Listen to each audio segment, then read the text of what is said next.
সম্মানিত দর্শক শ্রোতা, আসসালামু আলাইকুম। আজকের বিষয় প্রধান উপদেষ্টার মুখে চুনকালি দিয়েছেন তারই বিশেষ সহকারী আনিসুজ্জামান চৌধুরী। সে বিষয়ে আপনাদের সাথে সংক্ষেপে আলোচনা করছি। দেখেন, ডক্টর মোহাম্মদ ইউনূস সবসময় তিনি বাংলাদেশের মিডিয়ার চেয়ে আন্তর্জাতিক গণমাধ্যমে কথা বলতে খুব পছন্দ করেন এবং তিনি সবসময় বলেছেন যে বাংলাদেশের শাসন ব্যবস্থা খুব ভালো আগের চেয়ে।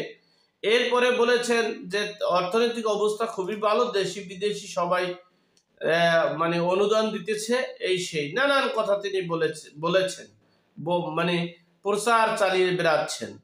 কিন্তু দুঃখের বিষয়, তারই বিশেষ সহকারী, নবনির্বাচিত বিশেষ সহকারী হিসেবে যিনি প্রতি মন্ত্রণালয়ের দায়িত্বে, প্রতিমন্ত্রীর দায়িত্বে, প্রতিমন্ত্রীর ক্ষমতা, তার সকল সুযোগ সুবিধা তিনি ভোগ করবেন প্রতিমন্ত্রীর, সেই বিশেষ সহকারী প্রধান উপদেষ্টার বিশেষ সহকারী আনিসুজ্জামান চৌধুরী বলেছেন আমাদের অর্থনীতির অবস্থা খুবই ভঙ্গুর অবস্থা, নাজেহাল অবস্থা, গাজার মতো অবস্থা তৈরি হয়েছে। গাজা আপনারা অবশ্যই পরিচিত, গাজা যেখানে অর্থনৈতিক অবস্থা খুবই খারাপ, তারা খাবার পায় না, আন্তর্জাতিকভাবে তাদের অনুদানের মাধ্যমে তারা চলে, সেই গাজার মতো অবস্থা তাদের হয়েছে বাংলাদেশের অর্থনৈতিক অবস্থা।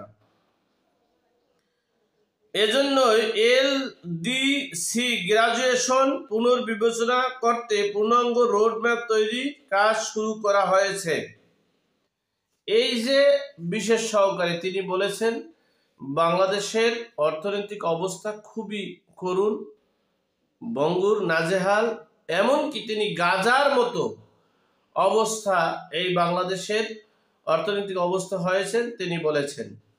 কিন্তু আমরা এই ডক্টর মোহাম্মদ ইউনূস সহ উপদেষ্টা মণ্ডলীদের কাছ থেকে খালি বয়ান শুনছি, কিন্তু আমাদের এই দেশটা যদি গাজা, আফগানিস্তান, ইউক্রেনের মতো হয়ে যায় তাহলে দেশের অবস্থা কোথায় গিয়ে দাঁড়িয়ে?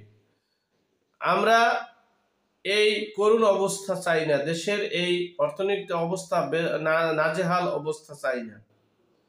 অর্থনৈতিক অবস্থায় এমনই অবস্থায় দাঁড়িয়েছে, গাজার চেয়েও ভয়ঙ্কর অবস্থা হতে যাচ্ছে আমাদের বাংলাদেশ। আমরা দয়া করে আমি ডক্টর মোহাম্মদ ইউনূসকে বলবো, আপনি দেশের অর্থনৈতিক অবস্থা, দেশের সার্বিক পরিস্থিতি পারলে উন্নত করেন, না পারলে দয়া করে আপনি এই দেশের এই করুণ অবস্থা থেকে আপনি পদত্যাগ করে দেশকে মুক্ত করুন, দেশের জনগণকে মুক্ত করুন।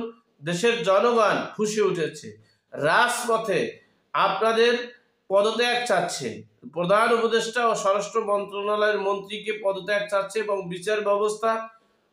বিচার আইন মন্ত্রণালয়ের দায়িত্বে যিনি আছেন আসিফ নজরুল সাহেব, রাজপথে, ঢাকার রাজপথ কাঁপাচ্ছে পদত্যাগের জন্য।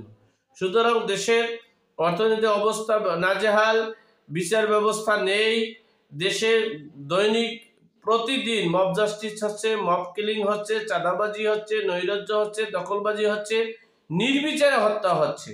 আমরা এই নাজেহাল অবস্থা থেকে মুক্তি চাই।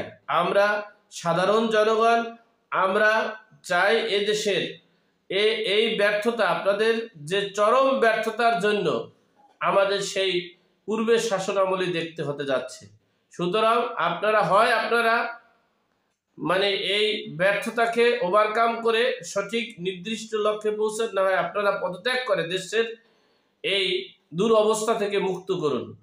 আল্লাহ আমাদের সকলকে সঠিক জ্ঞান দান করার তৌফিক দান করুক, আমিন। আসসালামু আলাইকুম।